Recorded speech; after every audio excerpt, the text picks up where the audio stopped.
जय हिंद साथियों।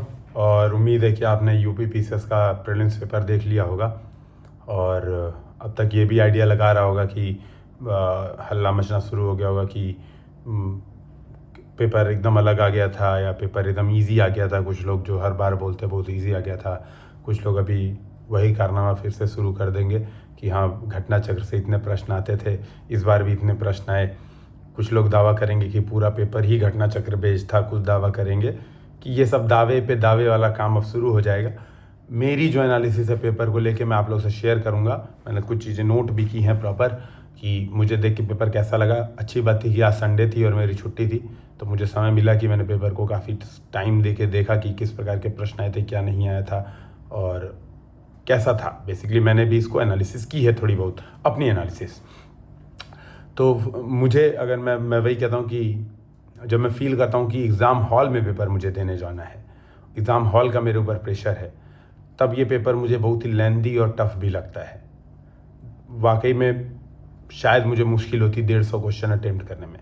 तो पेपर अगर मैं एग्ज़ाम हॉल में बैठ के दूँ तो मुझे पेपर बहुत टफ लगता है, लेंदी भी लगता है, क्योंकि बहुत सारे प्रश्न ऐसे थे जो डबल स्टेटमेंट वाले थे, ट्रिपल स्टेटमेंट वाले थे, क्रोनोलॉजी वाले थे। तो जो पुराने पैटर्न जो कि हम यूपी पीसीएस का पैटर्न मानते थे कि सिंगल ऑप्शन, जैसे अगर कोई क्वेश्चन सपोज कोई क्वेश्चन पूछना है कि, तो यूपी पीसीएस जनरली ऐसे क्वेश्चन पूछती थी कि हाल में ही कोहिमा या इको पार्क कहाँ पर ये स्थापित किया गया। इस बार यूपी पीसीएस ने दो स्टेटमेंट वाले इन्हीं क्वेश्चंस को बना दिया है। चाहे वो मेट समझौता हो जो ऑस्ट्रेलिया वाला था, वो उसको भी दो स्टेटमेंट, तीन स्टेटमेंट वाले पूछे हैं। आइकॉन सम्मेलन जो परमाणु वाला है उसको भी तीन स्टेटमेंट वाले पूछे हैं। तो जो डायरेक्ट क्वेश्चन जो यूपी पीसीएस पूछने की आदि थी कि भैया ये चीज़ कहाँ पे हुई, ये चीज़ न्यूज़ में थी, कहाँ पे न्यूज़ थी, इस बार वो चीज़ नहीं दिखी है। तो ये मोर और लेस है ट्रेंड, जो यूपीएससी वाला ट्रेंड हम लोग कहते हैं, जो बार बार कहते हैं कि यार ये यूपीएससी वाला ट्रेंड है, वो यूपी पीसीएस ने पूछा है। चाहे आप स्टैटिक पार्ट में भी अगर देखिए, जस्टिस पार्टी वाला क्वेश्चन वो भी दो स्टेटमेंट वाला। आप एसोसिएशंस देखिए, वो भी 4 मैच दो कॉलम, 3 मैच दो कॉलम। आप प्री कांग्रेस इंस्टीट्यूशंस देखिए, जो प्रश्न पूछे गए हैं वो भी इसी तरह के पूछे गए हैं। यहाँ तक कि जब हम बात करते हैं बेसिक इकोनॉमिक्स में, तो भी वही वाले प्रश्न, डिमांड और सप्लाई वाले, नॉमिनल और ये वाले एक्सचेंज रेट वाले, इस तरह के प्रश्न आए आपको दिखते हैं। तो पर्सनली मुझे ये फील आता है कि अगर ऐसा पेपर बनाना था तो पेपर 100 क्वेश्चन या 120 क्वेश्चन होने चाहिए, मतलब थोड़ा से ज़्यादा। मुझे वही फील आ रहा है कि ठीक है, नो डाउट कि एक मुझे पेपर पर्सनली लेंदी और टफ लगता है। अब देखिए, जब पेपर लेंदी और टफ लगता है तो सबसे पहली बात तो ये कि पेपर दे के आप फर्स्ट्रेट मत होइए। तो मैं ये वीडियो मतलब सोच रहा था कि और पहले आप लोग तक ये पहुंचाऊं, बात डिस्कशन करूं, लेकिन फिर मुझे लगा कि नहीं भाई, जो लोग पेपर सेकंड पेपर जिनको देना है तो एटलीस्ट उनको हम लोग जाने दें। ठीक है, उनको हम लोग जाने दें सेकंड पेपर देने। आपको ये बात समझनी पड़ेगी कि लेंदी और टफ पेपर अगर आया था तो सबके लिए आया था। ऐसा नहीं हुआ कि लेंदी और पेपर टफ है तो मेरे लिए टफ है और बाकी लोग के लिए आसान है, कुछ नहीं, ऐसा कभी नहीं होता है। पेपर सबके लिए इक्वली टफ था, सबके लिए इक्वली लेंदी था। उसमें भी एक कट ऑफ बनेगी, तो अगर पेपर ज़्यादा टफ रहेगा तो कट ऑफ निश्चित ही कम जाएगा। हम इसके बारे में ना सोचें, इसके बारे में परेशान होने की कोई ज़रूरत नहीं है। इसीलिए मैं बार बार कहता हूँ कि हमें इस बात पे फोकस करना है कि हमें अपना बेस्ट देना है। ठीक है, हमें अपना बेस्ट देना है, ना कि ये सोचना है कि हम इतना स्कोर करेंगे। इतना स्कोर की बजाय हम अपना बेस्ट दे के आएंगे, हम अपनी हर चीज़ें सही करके आएंगे, बाकी जो होगा देखा जाएगा। तो मैं अगर जो कुछ एनालिसिस है, तो जैसे जो बेसिक्स जो पार्ट मुझे लगे, जो बेसिक क्वेश्चन थे, चाहे वो हिस्ट्री के हों या इकोनॉमिक्स के हों या पॉलिटी के हों, पॉलिटी के भी मैंने देखा, ज्योग्राफी के भी मैंने मतलब, और इन्वायरमेंट वाले भी, जो बेसिक क्वेश्चन थे जिनको हम लोग कहते हैं हाँ ये बेसिक नॉलेज है, तो ये क्वेश्चन मोर और लेस एनसीईआरटी बेस्ड थे। तो अगर आपने एनसीईआरटी सही से पढ़ी, और इसीलिए ना मैं बार बार कहता हूँ, तो लोग जैसे जब मैं पढ़ाता था 19-20 में, जब मैं खुद भी पढ़ाता था, तो मैं बोलता था कि यार देखो एनसीईआरटी बहुत मस्ट है, ज़रूरी है। तो कई लोग डाउट या पूछते थे उस समय, बहुत सारे पुराने वीडियोस होंगे देखिएगा, तो पूछते सर यूपी पीसीएस के लिए एनसीईआरटी करे क्या? सर यूपीएससी के लिए तो एनसीईआरटी बहुत जरूरी है, यूपी पीसीएस तो घटना चक्र पढ़ के हो जाता है। देखिए, घटना चक्र और ये चीज़ें एक शॉर्टकट है, वो अपनी जगह नो डाउट की ठीक है, उसकी वैल्यू बनी हुई है, लोगों ने बना रखी है। कुछ जो भी बातें हैं, मैं निगेटिव बातें करने भी नहीं हूँ, लेकिन एनसीईआरटी है यार। कभी भी गवर्नमेंट के लिए, सरकारी इंस्टीट्यूशंस के लिए जो इम्पोर्टेंट किताब है वो है एनसीईआरटी, है ना।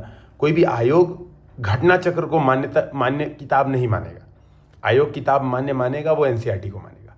तो आप चाहे अगर क्वेश्चन देखेंगे जस्टिस पार्टी वाला, ठीक है, आप क्वेश्चन देखेंगे अगर 73rd 74th अमेंडमेंट जो कि कॉन्स्टिट्यूशन की बात करते हैं, भाषाई अल्पसंख्यक वाला देखेंगे, ठीक है।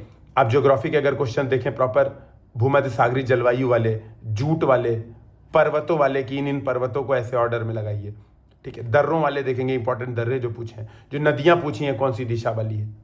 तो ये सब क्वेश्चन मोर और लेस एनसीईआरटी बेस्ड है प्रॉपर। ये हर बार यूपी पीसीएस का ट्रेंड रहा है, हर बार ट्रेंड रहा है। हम लोग उसको फॉलो नहीं करते हैं। हम लोग बेसिकली ये चाहते हैं, सामान्यतः हम लोग हर बार यही चाहते हैं कि हमें जो हम पढ़ रहे हैं कंटेंट, तो मान लो हमने कोई कंटेंट पढ़ा, हमने सपोज एक पन्ना पढ़ा, हमें चाहते हैं कि एग्जाम में हमें डायरेक्ट वही का वही क्वेश्चन मिल जाए।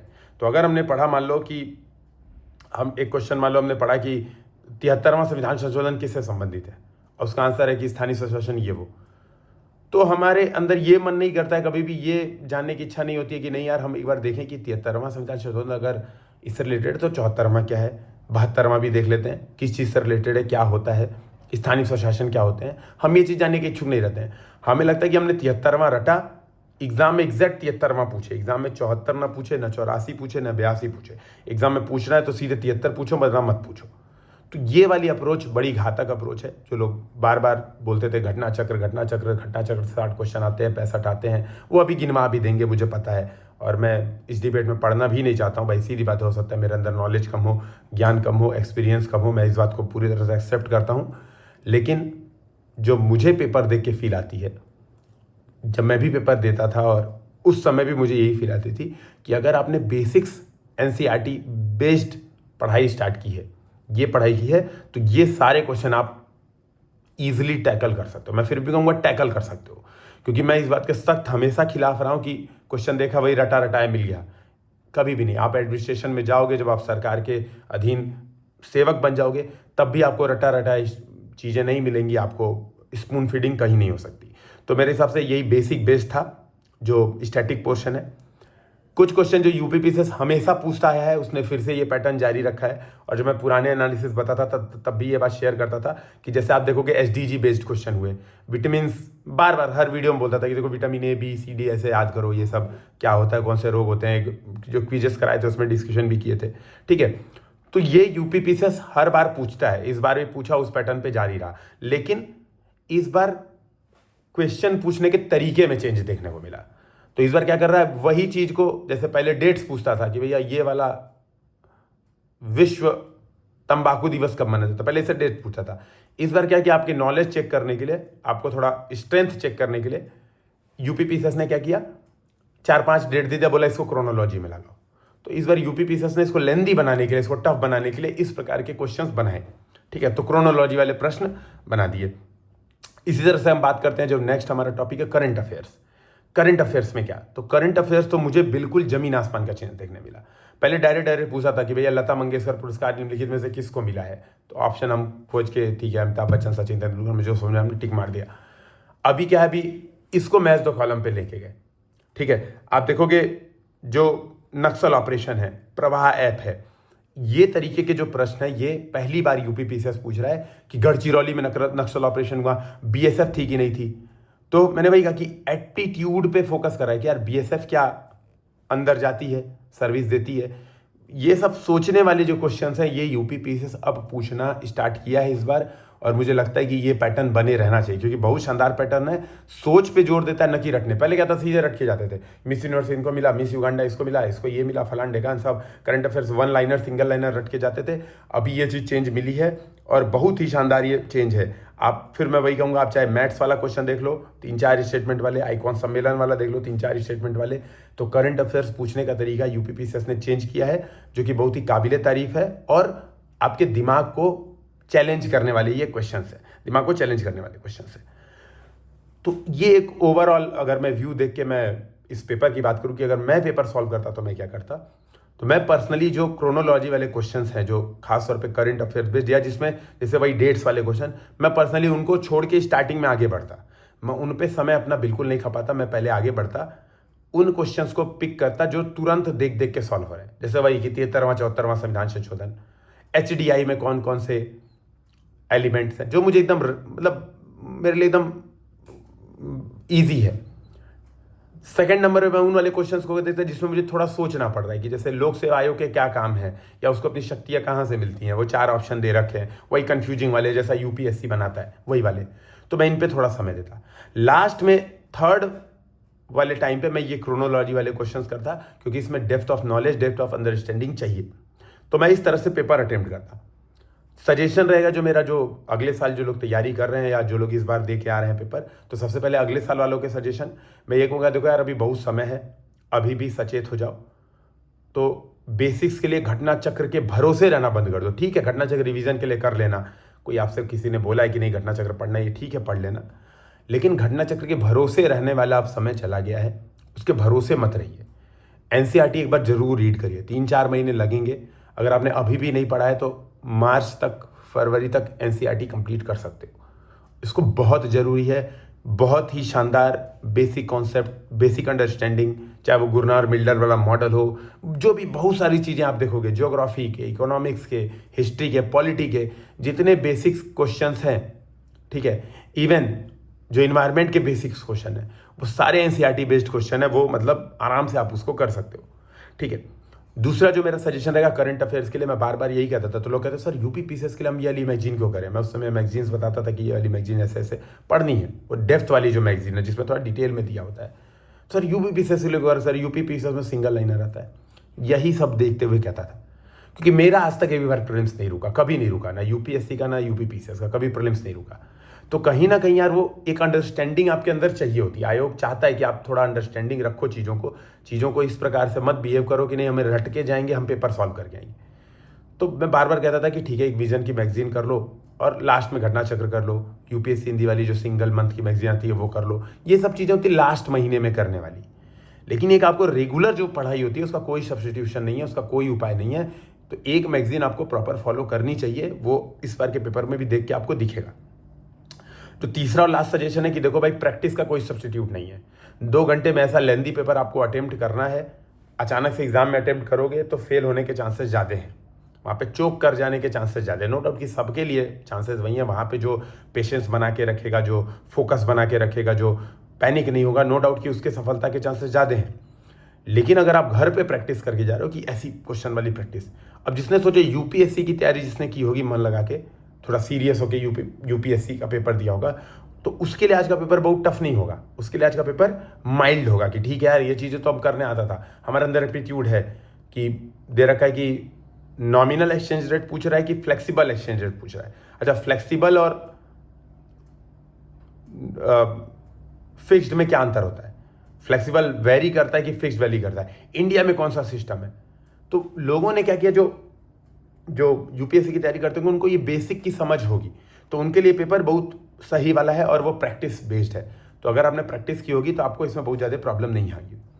इस बार जो पेपर दे रहे हैं, मैं रिक्वेस्ट करूंगा कि देखो कट ऑफ के चक्कर में मत पड़िएगा कि कट ऑफ कितना जाएगा, क्या होगा, है ना, और कैसा नहीं होगा। मैं पर्सनली सजेशन दूंगा कि इन चक्करों में मत पड़िए। अगर आपने 75-80 प्लस नेट सही किए हैं, 75 प्लस ही मैं तो कहूँगा, मुझे तो मतलब पेपर टफ लगा पर्सनली, 75-80 प्लस टफ किए हैं, मतलब सही किए हैं, तो आपको मेंस की तैयारी पूरे धूम धड़ाके से करनी चाहिए, विदाउट की हो कि ना हो, इस बात को बिना सोचे। दूसरी बात है, किसी उल्टे सीधे कोचिंग के आंसर की से आंसर मत मिलेगा, वेट कीजिए 2-3 दिन में आयोग के आंसर किया जाते हैं, तब तक रिलैक्स भी कीजिए। अभी मेंस की डेट वैसे भी क्लियर नहीं है, 2-3 दिन रिलैक्स भी कीजिए। लेकिन मैं यही रिक्वेस्ट करूंगा कि इधर उधर परेशान मत होइए कि सर मैंने 75 से 80 बोला तो सर मेरे तो 74 आ रहे हैं, सर क्या करूं, मैं मेंस की तैयारी ना करूं। ये सब कोई क्वेश्चन नहीं होता है। मेरा यही कहना है कि आप रिलैक्स होके प्रॉपर पढ़ाई करनी है। जब तक हमारा सिलेक्शन नहीं होगा हमको पढ़ाई करनी है, हमको ये बात तो बहुत क्लियर है।